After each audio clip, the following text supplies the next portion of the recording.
حضور کی نسبت کو بھی کہا گیا. اور یہاں پر فرمایا نا کہ انہیں دارالسلام میں، یہاں تفسیر میں ہے کہ یہ دین اسلام میں داخل ہونا، یہ قرآن کے احکامات کی پیروی کرنا، اور سب سے بڑھ کر حضور علیہ الصلوۃ والسلام کی اطاعت پر پہنچنا اور حضور علیہ الصلوۃ والسلام کی پیروی کرنا، یہ دارالسلام ہے، حضور علیہ الصلوۃ والسلام کا راستہ ہے. اس لیے اس کو مضبوطی سے پکڑ لو اور آنکھیں بند کر کے اس کے پیچھے چلتے رہو، کبھی بھی غفلت اور نسیان میں نہیں پڑو گے ہمیشہ. لہٰذا فرما دیا کہ اصل جو ذات ہے رب کریم کے بعد مصطفیٰ کی ذات ہے، سارے نبیوں نے بھی ان کی پیروی کی ہے. فرما دیا کہ بات آدم کی بنائی تو انہی کے دم سے، پائی یونس نے رہائی تو انہی کے دم سے، کشتی نوح میں، نار نمرود میں، اس نے یوسف میں، موسیٰ کی فریاد میں، آپ کا نام نامی ہے صلی اللہ، ہر جگہ ہر مصیبت میں کام آتے. اس لیے یاد رکھیں اس کی جو صوفیانہ تفسیر ہے اس کے بارے میں فرما دیا کہ حضور علیہ الصلوۃ والسلام اللہ کی آیات بھی ہیں. حضور علیہ الصلوۃ والسلام کے اندر ہر وہ وصف پایا جاتا ہے جو ہر نبی میں پایا جاتا ہے.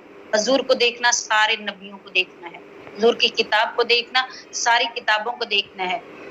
اس لیے بڑی پیاری وہاں یہاں پر بات لکھی ہے کہ حضور علیہ الصلوۃ والسلام کے اندر ہر وصف پایا جاتا ہے، ہدایت کا، شرح صدر کا. حضور علیہ السلام کا جسم شریف شریعت کا مرکز ہے، لکھ لیں. حضور کا قلب پاک طریقت کا سرچشمہ ہے، روح پاک یہ مصطفیٰ صلی اللہ علیہ وسلم حقیقت کا سرچشمہ ہے، اور حضور علیہ السلام کا سر انور یہ معرفت کا سرچشمہ ہے. لہٰذا یہ علیحدہ علیحدہ آیات اللہ پاک نے فرمایا ہم نے آپ پر، اور سب سے بڑی نشانی حضور علیہ السلام کی ذات ہے، اور وہی سب تمام بے کسوں کے پناہ گیر ہیں. اس لیے فرما دیا کہ دھوپ سے جب بندے کو سایہ چاہیے ہوتا ہے تو درخت کے نیچے آتا ہے، بارش سے بچنا ہوتا ہے تو چھت کے نیچے آتا ہے، بیماری سے بچنا ہوتا ہے تو حکیم کے پاس آتا ہے، مظلوم سے بچنا ہوتا ہے تو حاکم کے پاس آتا ہے، اور اے گناہ گارو اپنے گناہ سے بچنا ہے تو مصطفیٰ کے پاس آؤ صلی اللہ علیہ وسلم. اگلا رکوع مکمل ہو جائے گا چند آیات کے بعد. ترجمہ سنے. جس دن ان سب کو اٹھائے گا اور فرمائے گا اے جن کے گروہ تم نے بہت آدمی گھیر لیے، یعنی جنوں میں سے گروہ ہوں گے.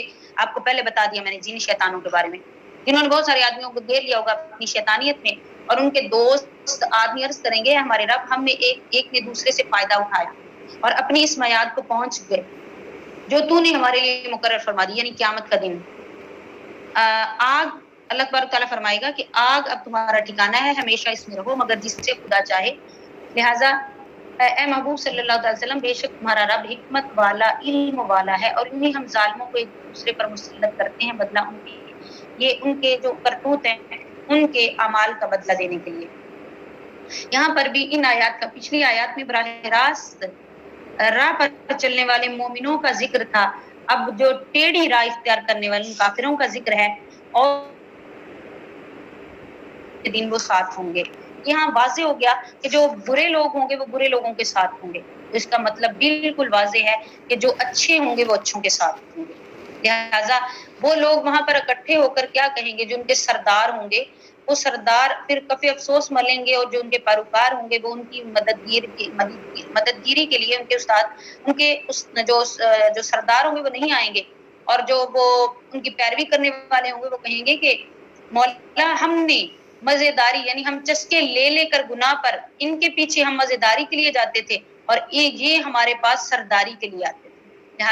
یہ سرداری اور مزیداری ایک عارضی سی چیز تھی جو ختم ہو گئی، اب ان کا ٹھکانہ ان کو نظر آ رہا ہے، اور وہ خود اس بات کا اقرار کر رہے ہیں کہ ہم نے یہ، اور پھر اللہ تبارک تعالیٰ ان کو ایک دوسرے کے پاس رکھے گا تاکہ وہ ایک دوسرے کی اذیت کو دیکھ کر اور ان کو تکلیف ملے.